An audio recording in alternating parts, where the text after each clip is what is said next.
Hey, Ronnie, how you Hey, doing, Jason. buddy? I'm doing well. How are you, sir? This is March the 8th, 2024. This is episode number 13 of Into the Fire, coming to you live from Tulsa, Oklahoma. How's your week been?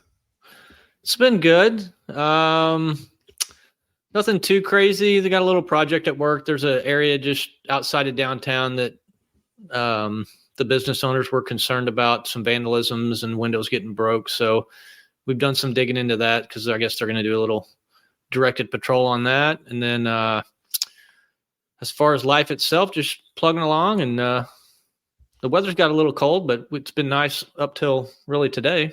How about you? I've been incredibly busy. I don't think that I've had a day off in about 3 weeks. And, it's just been my life. Since the 1st of January, my schedule has been absolutely insane. Monday and Tuesday, I spent 16 hours teaching to the rookies. And that's death investigations and interview and interrogation. So you know that they were, without question, they were a lot smarter than they were than when we began. And so, it was noticeable. You could actually see it. It was amazing. Yeah. And just the transformation. How's that class looking? It is 11 people, and actually, I really enjoyed them. They're gelling. Really, 11 people. When I say 11 people, that's almost embarrassing for a city this size. And when Kevin's listening to this, Kevin Briggs, who's backstage right now, basically a superstar with California Highway Patrol. He's retired now, but a legendary person. And I know he hears that all the time, and he's super modest, and he's sitting there probably going, no. But he's somebody that I have tremendous respect. I'm looking forward to talking to. Kevin is somebody that in our first draft of speakers that I wanted to have people, as far as the people I wanted on here, he was in the top 5 that I knew of. And you remember that, Ronnie? I sent you the list, and he was definitely in the top 5 people that I wanted to have on here. And I'm a former negotiator, and he was a kind of thrown in the negotiating role. And he's definitely one of those that a lot of negotiators throughout this country, if not the world, look up to. And so I'm looking forward to it. Also, what I did, a lot of people don't realize, we talked about this last week. We talked about Ronnie and I reading Dr. Seuss books up in Northeast Oklahoma, up in I think it was Commerce, Oklahoma, wasn't it? It was Commerce, right? I'm in my hometown where my mom was teaching. I sent you a picture today that my mom sent that I guess popped up on her phone. 5 years ago today, I guess we were reading to the kids. Yeah. Amanda, throw those pictures up of Ronnie and I doing some little community service. There we go. You talk about a good time. Let me tell you something. Talking to these little kids is so refreshing. It really is. They're so innocent. They haven't been corrupted by the world yet, and they just don't really care. They don't even care if we're reading or not. They're just having fun. And Ronnie and I did that for 2 or 3 years. And it was absolutely a blast. So we loved it. And then finally, last night, if my schedule wasn't busy enough, and I know Kevin can relate to this. Kevin speaks all the time. He speaks all over the country, as I do as well. But I don't speak near as much as he does. But I was speaking last night at an engagement. Throw those pictures up, the red face one, and then there we go. What a venue! This is a venue where I was speaking to some entrepreneurs in the city of Tulsa, and a lot of you may not realize this, but actually, that's part of what we have to do. And we, as homicide detectives, especially with the fact that we've been on TV for almost 10 years, it's I have this. Basically, the way I feel about it is that we need to be ambassadors of the profession of law enforcement, and we should be accessible to the public. And basically, that's just it. I mean, I'm sure you agree, Ronnie. I mean, we did a lot of stuff. I would rope you into a lot of things. That's for darn sure. Yeah. And I tried to rope you in last night. I had some stuff going on last night, and I would alter your statement there that we get to do those things. I get some of them we have to, but a lot we just get to. And I agree with you. It's kind of a responsibility that we should have to speak out to the community and to show them that even though they see us as cops, badges, and all that stuff, but we're just people like everyone else and have stuff going on in life. So I think it's good when we can connect with people in those type of settings. That's not a crazy, oh my gosh, someone is dead and So yeah, I think it's great that you did that. And how'd it go? It was spectacular. And so it went really good. I thought it went fantastic. I took my wife, of course. Tina loved it. She had a blast as well. She pointed out a couple of the things that she would have liked to have seen better. And of course, I'm going to work on that, but it went really, really good. I had a blast. I got to meet a lot of people in the community, and that's always fun. And they're the people that really are the supporters of the police. And that's just what we need to do. I love talking to the public. That's one of my favorite things to do. So I think we should probably get right after this because I don't want to. And I'm going to read a little bit about Kevin. He, as a trained negotiator and mental health advocate, retired Sergeant Kevin Briggs' story and lived experiences have been featured at the Technology, Entertainment, and Design 2014 conference as a TED Talk. And I'm not going to read this whole thing word for word, but I will tell you this. If you're one of those individuals like myself that likes checking out TED Talks, his is exceptionally good. And you can pull it up on YouTube and take a look at it. And it's really interesting to hear his story. He's been on NBC's Access Live, Yahoo News, The New Yorker magazine, Men's Health magazine, NPR's Bob Edwards radio show, People magazine, USA Today, and many, many other magazines, newspapers, radio, podcasts across the globe. You type in Kevin Briggs and you're just going to see a motherload of podcasts that he's been on. And it's just, they're all super interesting. Briggs, a retired California Highway Patrol sergeant, spent many years patrolling the Golden Gate Bridge. While on patrol, he encountered numerous individuals clinging to life by a thread who had lost hope and could see no way out of their current situation. Through his compassion and ability to listen to understand, he encouraged several hundred individuals over his career not to end their lives, but to begin a new chapter. These challenging but rewarding efforts earned him the nickname Guardian of the Golden Gate. Briggs spent 3 years in the United States Army, 3 years with the California Department of Corrections, and 23 years with the California Highway Patrol.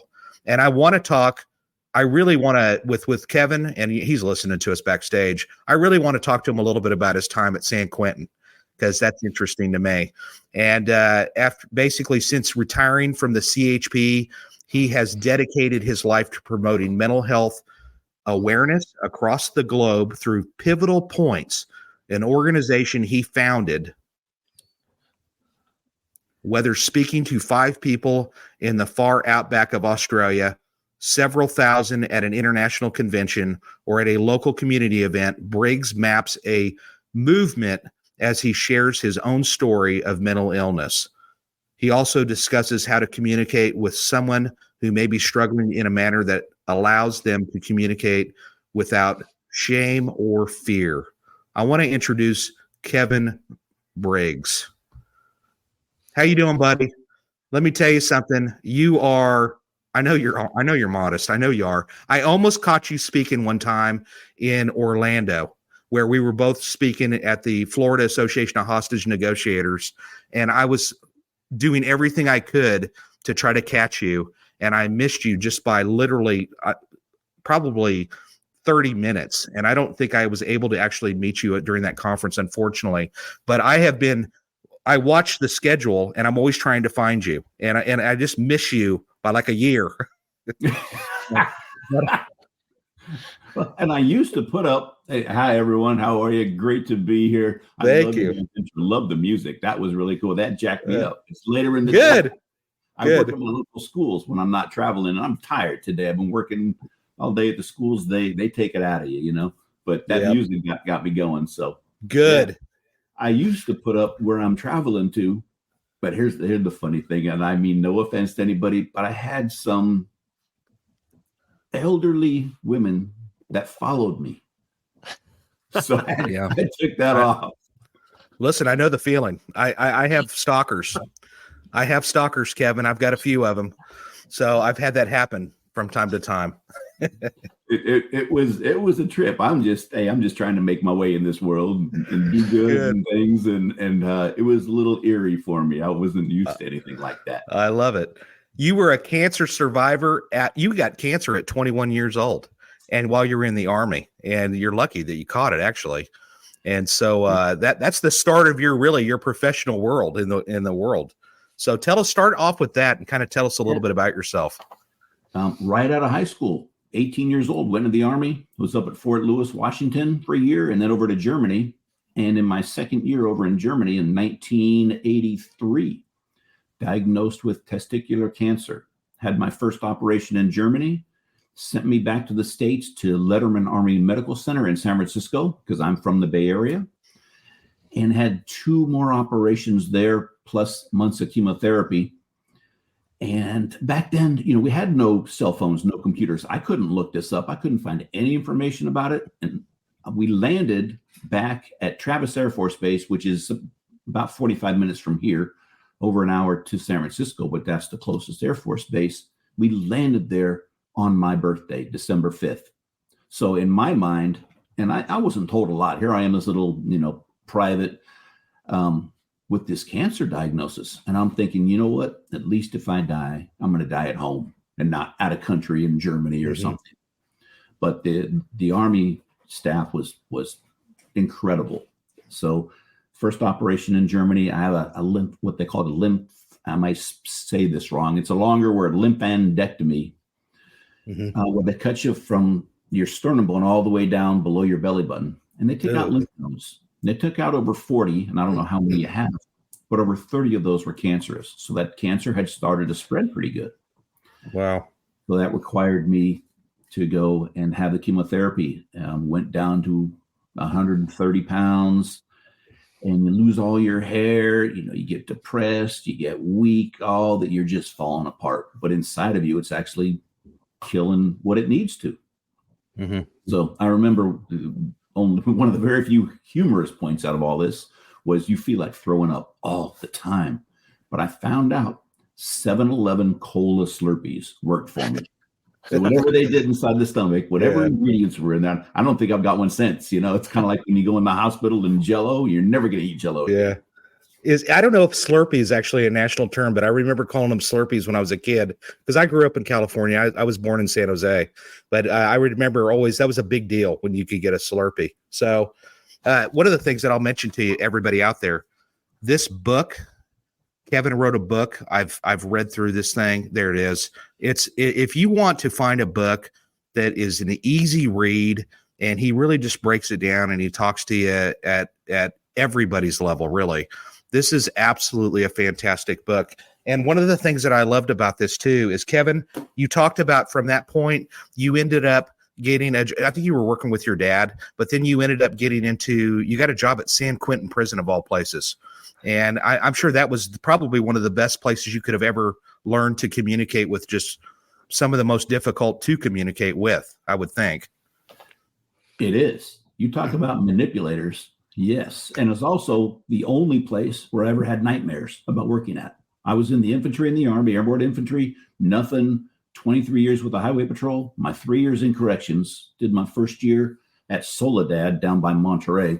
And then I got up back home where I'm from, Marin, and San Quentin is in Marin County. It's the only place where I ever had nightmares at a work site. So what was causing them? Being around that. I grew up upper middle income. My father had his own business, did well. I had never been exposed to anything like this in my life. So this was traumatic for me going into this. And it took quite a while to get used to this, if you can get used to it at all. Right. Yeah, I mean, I handed off to those folks in the correctional staff. The academy at the time was only 6 weeks. I know it's longer now.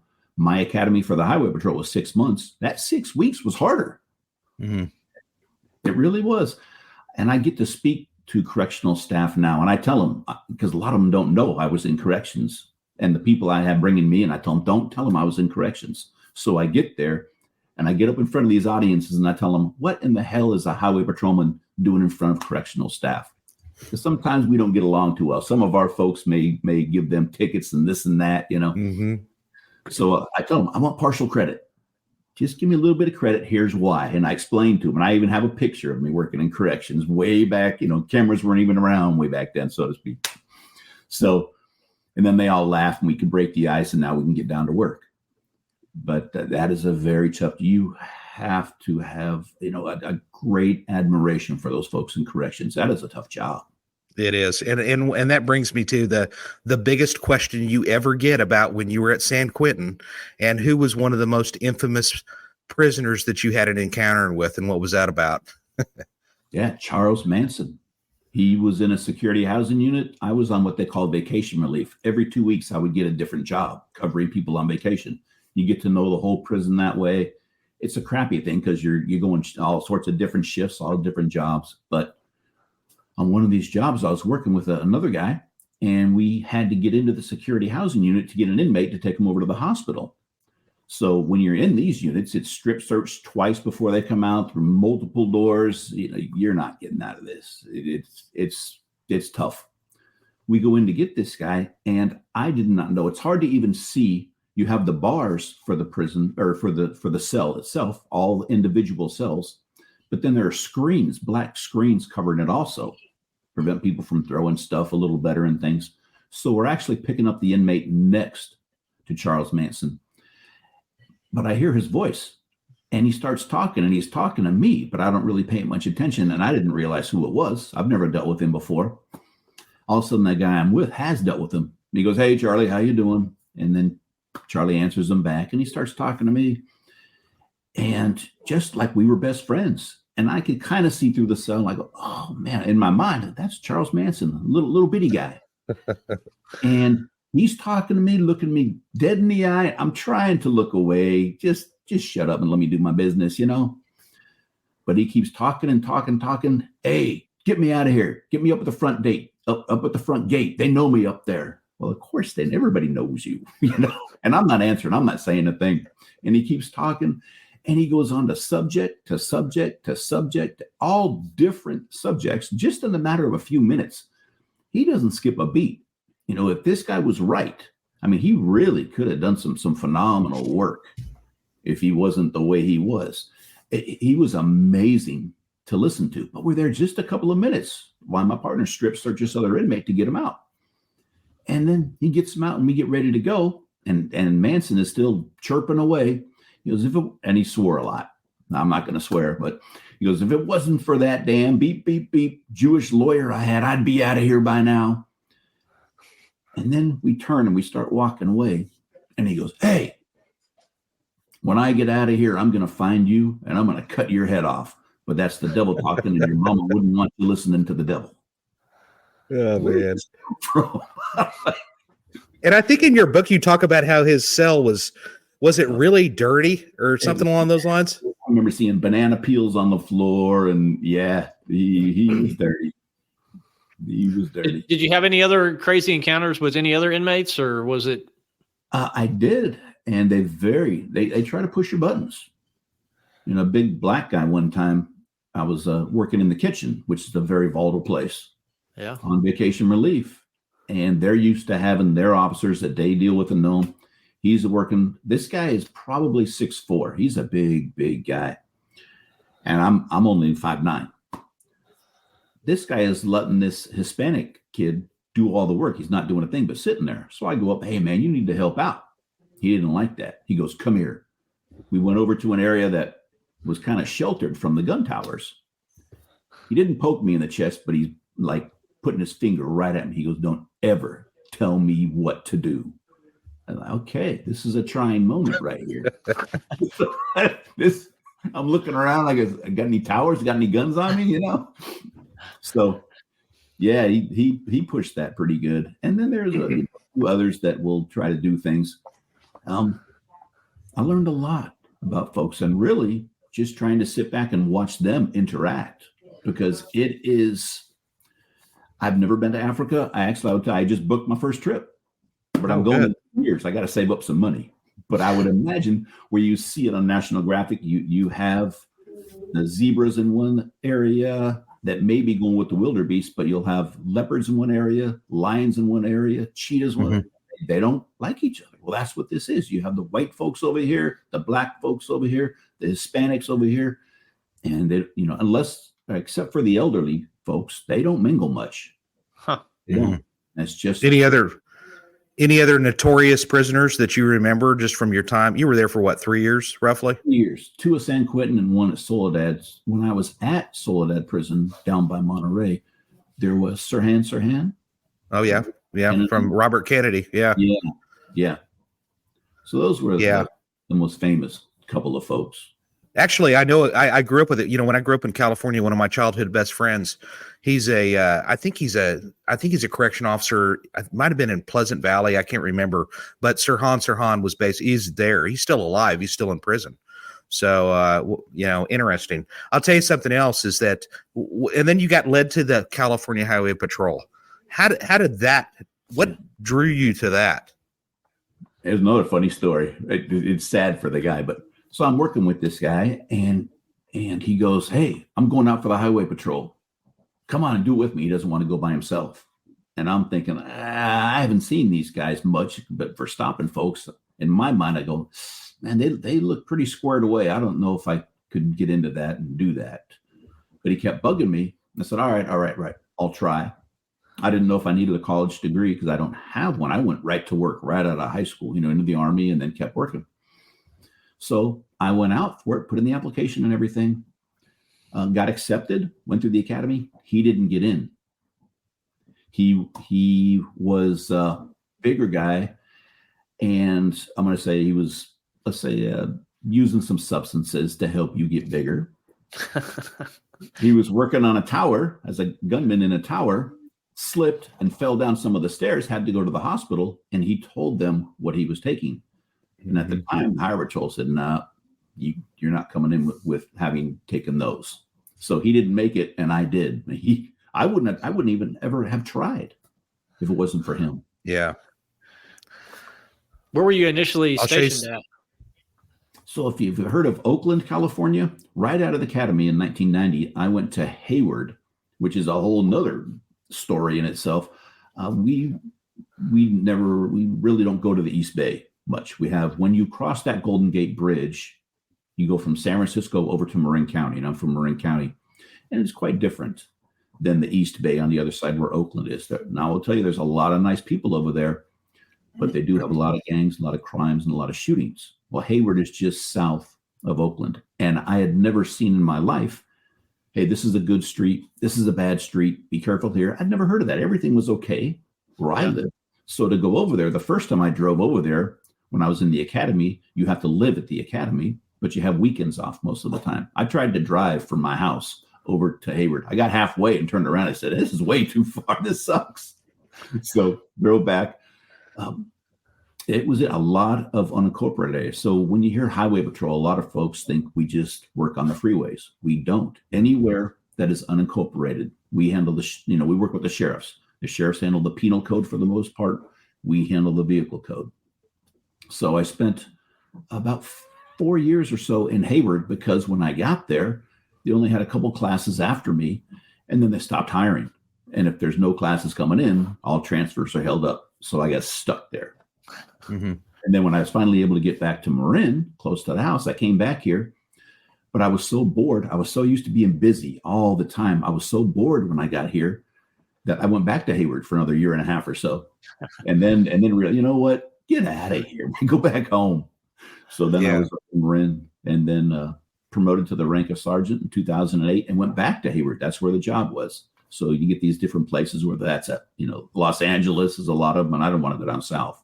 So this was about a 50-minute ride for me, and just commuted for almost 2 years, I think, before I got back to Marin, and I became the motor sergeant, and then retired in it was early December or so of 2013. I'll show you something that you probably haven't seen in a long, long time. But as a kid, my dad was a highway patrolman in California. His badge number was in the 8500s. Yours was 13119. And we talked off air that they're actually up to the 23,000 level. And we just hired a couple of California highway patrolmen in the last couple of years for the Tulsa Police Department. But do you remember these? Oh, yeah. Actually, I have the last one. I kept it. Yeah. No kidding. Okay, so what this is, to people that are looking at this, these these, I remember growing up on these. I mean, my dad, of course, we would have the subscription to them. My dad's been in a handful of these issues, and what these were, I won't show any of the pictures, but basically, I loved this magazine. It had a lot of ads and stuff in it, but it actually had pictures of traffic fatalities. They were all in black and white, but they were horrific.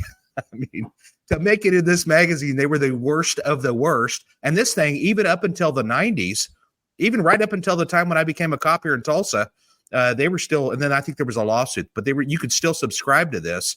And it was actually, I really liked the magazine, but I think the families didn't really appreciate their loved one in some of the photos. Is that what ended up happening on that magazine? Yeah, they had a last one this years ago, and then now it's just online, and they'll have a paper one that goes out, but it's a lot different than the magazine. Okay. But it's still a bunch of ads. It talks about, has a retirees corner. I hate to say it, but it is fairly bland. Not that I want to see crashes and all that. I've had. Well, all right. So let's go to the bridge. Now we're to this point in your career where you're in. That's Marin County, right? Yes. And so your beat, so to speak, is covers the Golden Gate Bridge, which, I've been to the Golden Gate Bridge. Amanda, I don't know if that photo, if you've got that, throw up that photo of him at the bridge, and that's an iconic photo. That photo has probably been published in, golly, I mean, you probably don't even know, that thing has been published everywhere. And with respect to, that's just a real iconic photo with respect to the bridge and somebody on the other side of it. Tell us a little bit about the history of the bridge, because I know you know about everything there is to know about it. Tell us about how that thing, when it was built and the history. Yeah, so it was built by 6 different counties. It's actually a privately owned bridge, and probably the most expensive bridge to cross nowadays. But it opened, I believe, in 1937, and had some workers lost on that bridge until they put a net underneath it, which saved folks. We would have roughly 30 confirmed suicides off of that bridge every year, and close to 200, sometimes surpassing that, folks that we would take off for a mental health evaluation. I grew up in Marin. And like I said, Marin connects to San Francisco via that Golden Gate Bridge. My father had a business in San Francisco for 30 years or so. I had no idea the amount of folks who came to that bridge contemplating suicide. And I kind of wondered why, when I came to Marin, why the officers were leery about working on it. You didn't get a whole lot of calls, but when you did, it could be nasty. And we had a lot of head-ons on the bridge. Now there's a movable barrier. That was, those things weren't even developed back then. But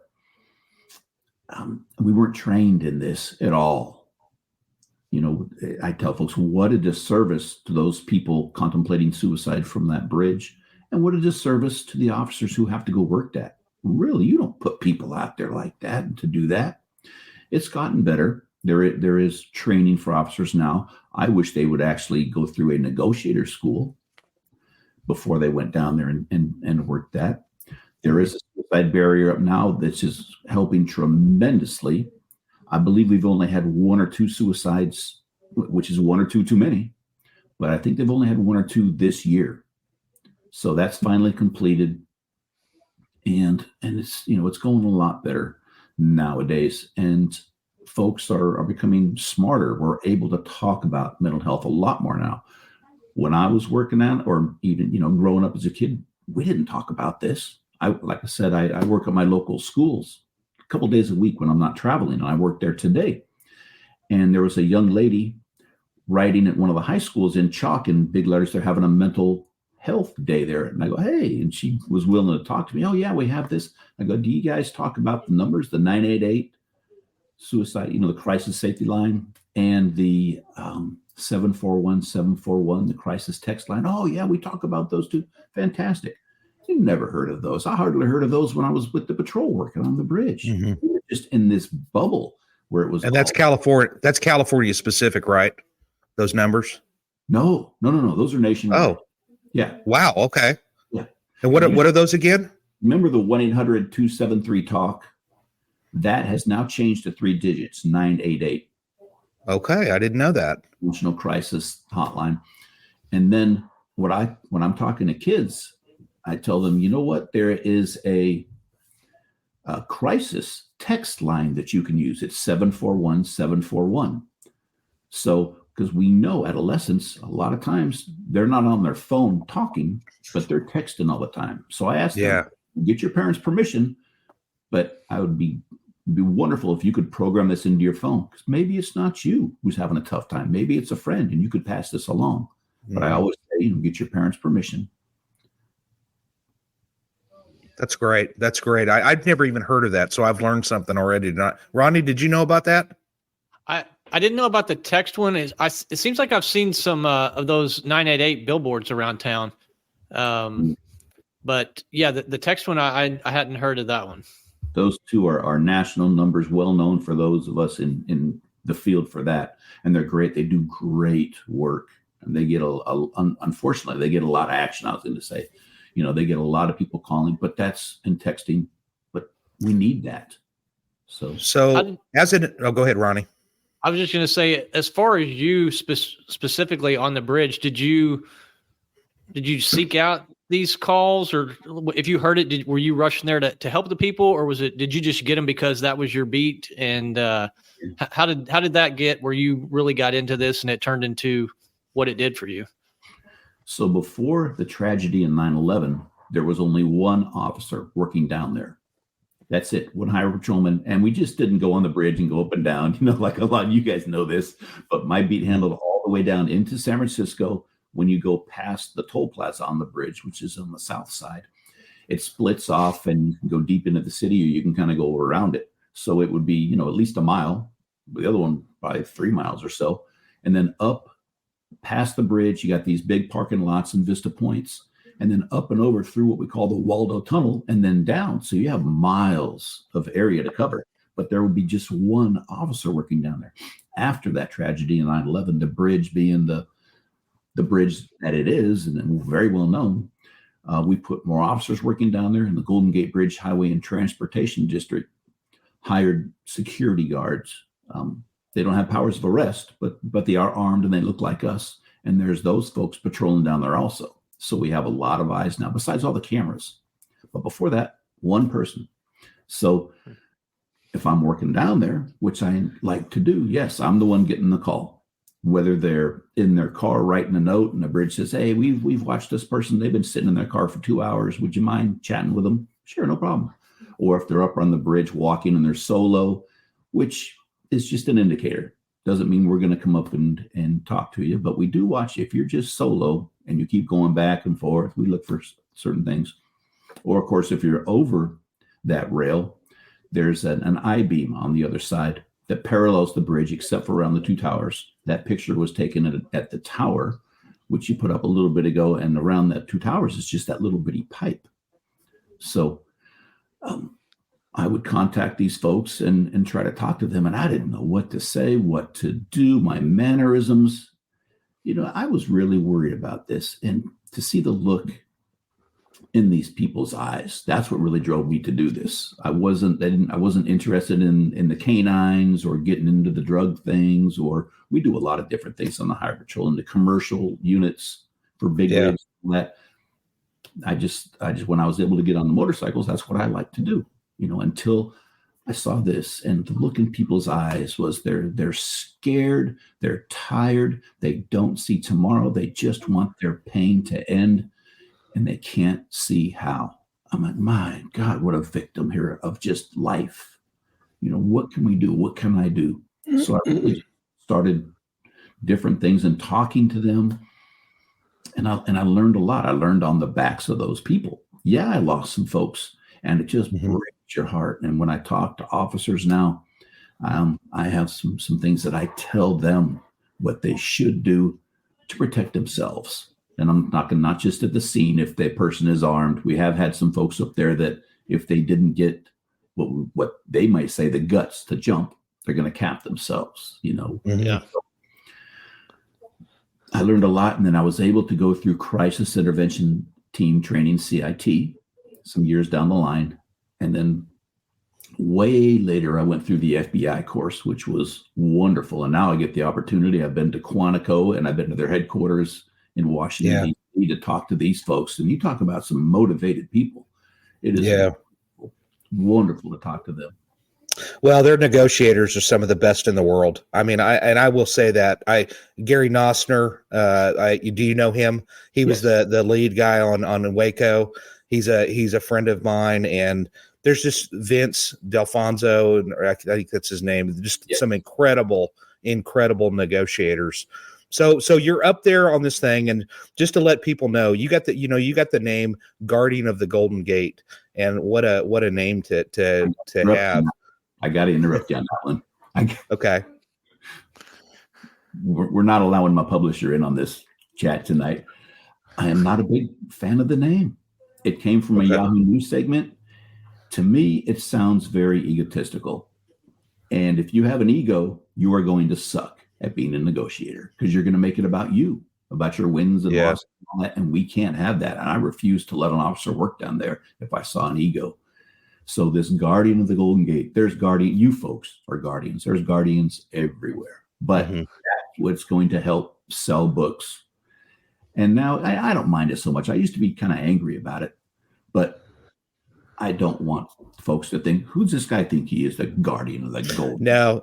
And I'll tell you something, Kevin. I never thought that. To tell you that from my end of it, that's how I knew who you were.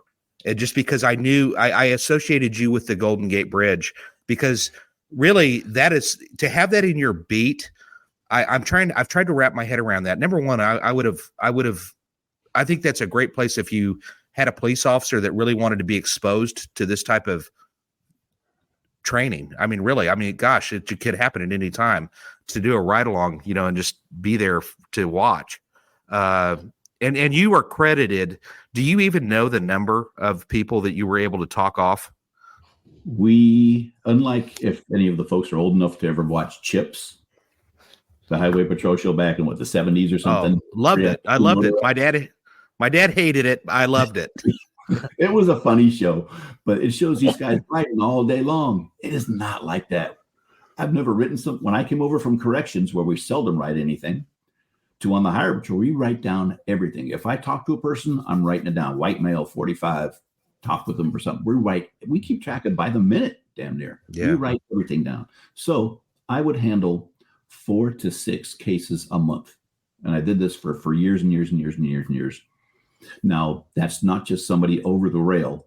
Maybe that's somebody in the car. Maybe we had to be on the lookout for them when they're on the sidewalk. That's all encompassing. But yeah, we keep numbers on everything that we do. And I would handle 4 to 6 cases a month. So Jason, like you said, if you wanted experience in negotiations and these types of things, come down there and you're going to do a lot of them. You really are.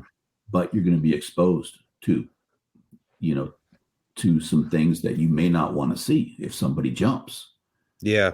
And then you get that, well, what could I have done different? Because when I teach folks, I tell them, if you have the people power, we used to say manpower. If you have the people power, if I'm not cutting it at breaking the ice with this individual, I'm going to get somebody in to try it out. Because like I said, this is not the Kevin Briggs show. This is about that individual. Right. So if we're able to do that, You said that the look in these people's eyes is what really stood out to you and stuff. Was there any common threads you saw with all these people that you dealt with? You made some comment about just how they had to deal with life, but was there anything that really stood out that was the common thread? Yeah, there were several things. One, they felt like they were a burden to their families and friends. And I would ask a lot of them, have you talked to your family about this? And most of them, because of shame and whatever else, they hadn't talked to their family about this. So maybe they were treated wrong. And not everybody suffers from mental illness that is down there either. And that's been proven. Not everybody suicidal or who has survived a suicide attempt, is not suffering from mental illness. But if they were on a medication for a mental illness, and I wouldn't bait them, I would say, are you on a medication for anything? Are you taking an aspirin for your heart? Anything. And I believe most of these folks were honest with me. I really do. And most of them were not under the influence of alcohol or drugs. There was that, but not for the most part. I would ask them, are you taking a medication for anything? And they would tell me. And, I don't know all these medications for mental illness. Right. Yeah. I would ask them, what is that for, if you don't mind me asking? And most of the time they would answer me, okay. They would have stopped that medication weeks prior. And that's a big one. The doctors, we all learned this. Don't go off your medications without telling your doctor. Mm-hmm. Well, they didn't like a lot of the effects of these medications. Yeah, it might help them with depression, but it definitely causes ED and a lot of other things it can too. So whatever that was, they would be off of their medication. And this is most of the time, with these folks, that feeling like a burden, and they just can't get past, they can't find alternatives to how they were thinking. They think they have exhausted every means possible to whatever's going on. And maybe they have exhausted a lot of things, but I would try later on in building rapport. Well, instead of saying, you know what you should have done, stay clear of that altogether. How about, have you tried this? Yeah. Whatever that may be. If we get to that, and wow, I never thought of that. Maybe I got to find a reason, a purpose, and hope. That's the biggest thing: reason, purpose, and hope. And I don't want to just completely dwell on the negative, I guess, but what were some of the stuff that worked for you that was positive? And then if you don't mind talking, what is there stuff, the people that it didn't go well, is there something that you've looked back on and said, I should have done this, or I could have done that, or if you don't mind talking about that? The biggest thing from talking to everybody was just being there, listening intently, not looking around. Hey, look at that pretty girl. Look at that sunset. Unless I'm showing them that, man, it's a beautiful sunset. Or take a look at the city. Whatever that would be. I try to get them from looking at the water to looking at me or looking at an object. Here comes this beautiful cruise ship. Look at this. Isn't this cool? And not to say, you know what, if you come back over, you can get on this cruise ship. Right. You don't go into that. But at least look at the beauty of things, to try to take their mind away from this a little bit and stretch out that time and really listening. I stayed clear of things like, you should calm down. I understand. Things will get better. Yeah, those are great things to stay away from. I've been through a number of things. We talked about the cancer. I've had some severe head injuries, and my mom died in just at home in front of me at just age 49 from cancer, from smoking. And, I closed her eyes. One of the things I just started talking about a couple of years ago, it took me a very, very, very, you folks might not even know this, it took me a long time to talk about this one, was abuse. I had some very severe, very harsh abuse from a neighbor when I was about 8 to 10 years old. And I didn't get help at all. And I didn't tell anybody. No, not one person knew for decades. I held it in that long. When I finally did, I didn't know what was going to happen. It was very brutal to talk about. I did finally see a psychiatrist. And I tell folks it was way different than I thought it was going to be. When I talk to doctors now, just three weeks ago or so, I get the opportunity to speak with psychiatrists from time to time. And it's really, really cool. I tell them how we set up that room and talking to folks makes a big difference. Either come out from behind your desk, unless it's somebody violent for, some reason, then you probably shouldn't be talking to them at all. But come out from behind that desk and sit with that individual, or at least turn on the side and not have this barrier. I don't like barriers. And this is exactly what the psychiatrist did with me when we spoke about this. So I went through some different therapies, including a stellate ganglion block, injections in my neck to help reset the brain a little bit from the flight. I would have nightmares, nasty nightmares. I can be tired as all get out, but go downstairs, crawl into bed, and when I close my eyes, this guy's face pops up right here. And there he goes, another night with me. It wasn't every night, but it was a lot of nights. It took me decades to go get some help, and I want folks to realize, if this has happened to you, the more I talk about it, the more folks come up to me. Thank you for talking about that. I want to get some help. Or maybe they tell me, I've been through similar, I'm not ready to talk about it. But that, coupled with depression, having my oldest boy, I have 2 boys, who was actively suicidal and cutting himself. I talk about family first. These are very brutal things that happen in our lives.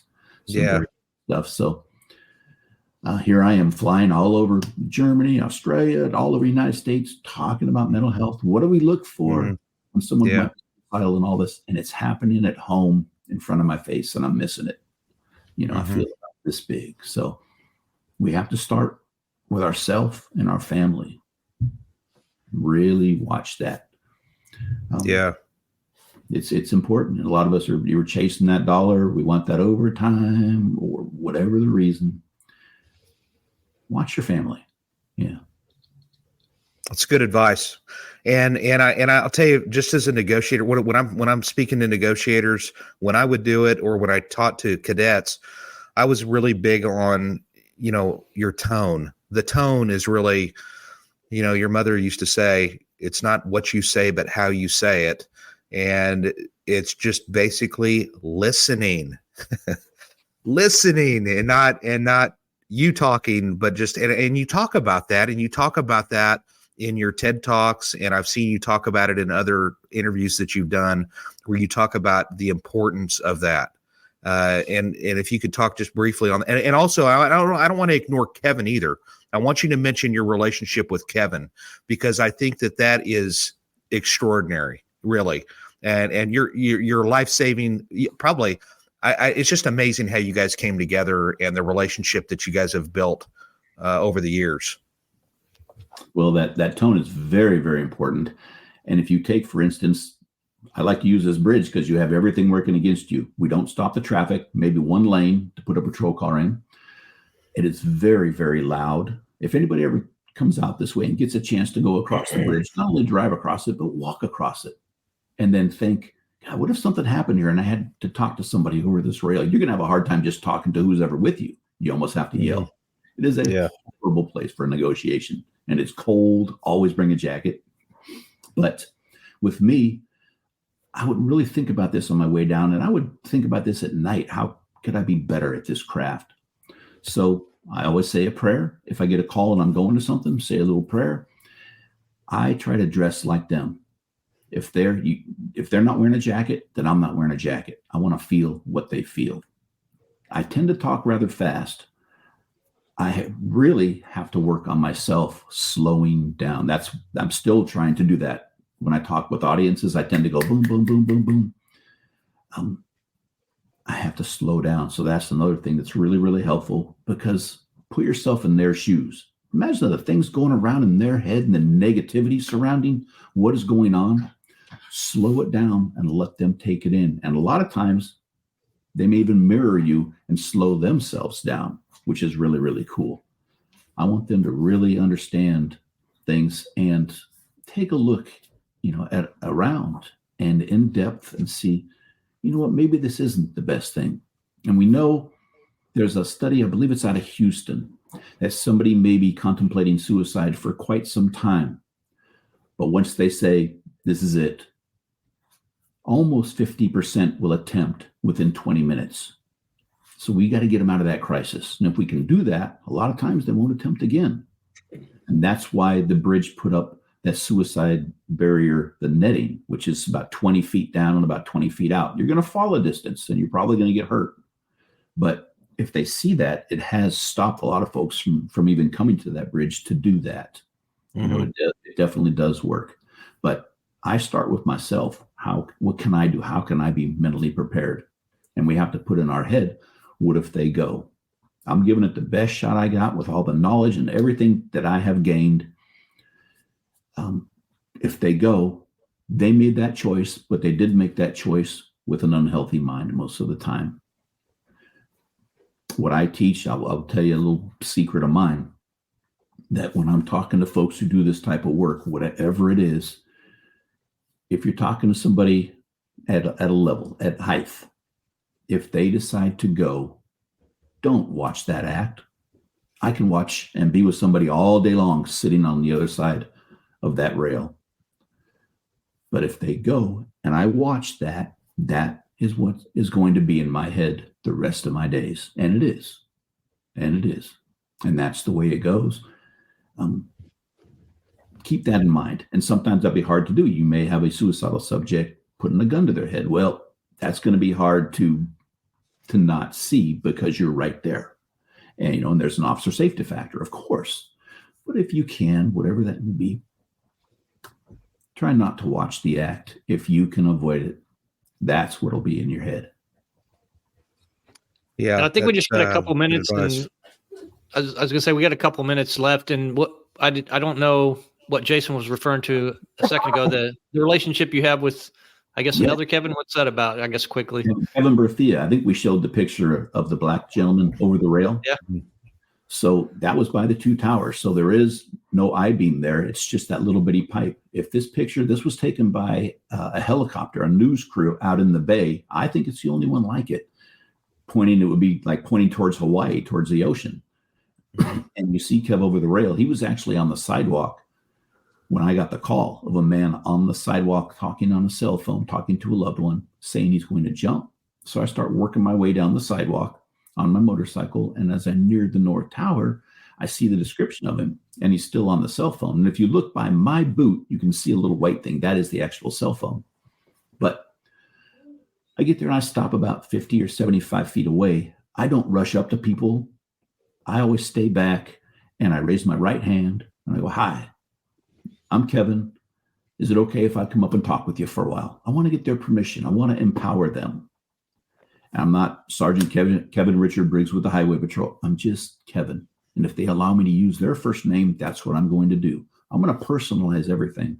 And I usually will not talk about things that I've been involved in because it is about them.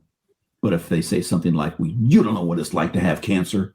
Well, I did. And we can talk about that if they want. Commonalities can create comfort. But with Kev, the second that I think he looks over at me, he runs over and jumps. So I yelled at him, and he reached out and he caught the rail, swung around, slammed into it, and this is where he lands. I thought he was gone. I ran up there, and then I see his white T-shirt through the slats in the bridge.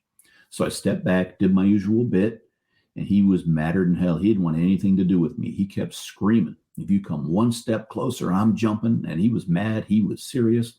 So it took quite a while, somewhere between 10, 15 minutes, I think, before he allowed me to come up. And once he did, and I looked, and you could see what he's wearing, the T-shirt and shorts, I didn't see any kind of weapons. So I started kneeling down for a lot of times. You see how thick that cement is there? It sucks. Yeah. It does. But I want to be at eye level. I don't like being, this position here is just before he decided to come back over. I don't like doing that. I like to be at eye level. So I kneel down a lot and talk to the folks. But you can see he doesn't care. Look at his left hand in his pocket. His right hand that you can't see is up between his T-shirt and his skin. He is so cold out there. So this is where we were. And once I was able to get up to him and say, "Brother, what is going on? What's been happening?" He wanted to talk. He was adopted. His birth mother gave him up. And we know that affects people greatly later on, or it can. He had a really neat family that adopted him, but his adopted parents divorced when he was around 13. And it wasn't discussed with him why they divorced. He thought he caused this divorce. He broke up this family unit. And it wasn't so. It was just never explained to him. He suffered from mental illness, was on some medication for a while, but stopped it. Had a tough time coping with all of the surroundings. He grew up in Oakland. What he would do through school is play every sport there was and just run himself ragged. And that allowed him to be super, super tired. And at night, he could then lay down and get some rest. But when he got out of school, he got a job. Wasn't enough. He was still having a very tough time at night. So now he started working 2 full-time jobs. And that helped. He could get some rest. And then he also said, you know what? If I had a family, things would get better. So with his girlfriend, they had a baby, but his baby was born premature and had to stay in the hospital for a couple of months. And Kev thinks, well, once again, I screwed things up. What did I do wrong that caused this baby to be premature? And then when his baby was able to come home, so did a bill for around $250,000. On top of all this, he lost both of his jobs. So in essence, these are the things that really pushed him, so to speak. Now, Kevin, I've got to stop you because we hit the wall. I've got to stop you. But I will say that you were able to get him over after 90 minutes of talking to him, and you still teach with him. You go places with him. Ladies and gentlemen, if you're into reading, I want you to take a look at this book. Read it. It's a great book. Even if you're not feeling that way, give it a shot. And Kevin, I can't thank you enough, buddy. I really can't. I consider you a friend in my stable of friends, really. And I look up to you. I appreciate you being candid with us here. We've got to seriously run, but I can't thank you enough. We are going to be in touch. We've got to end this right now, and we may even have you back later on to talk more about some of the stuff that's just really, it's powerful stuff, man. I can't thank you enough. Thanks a lot, Kevin. Thank you, guys.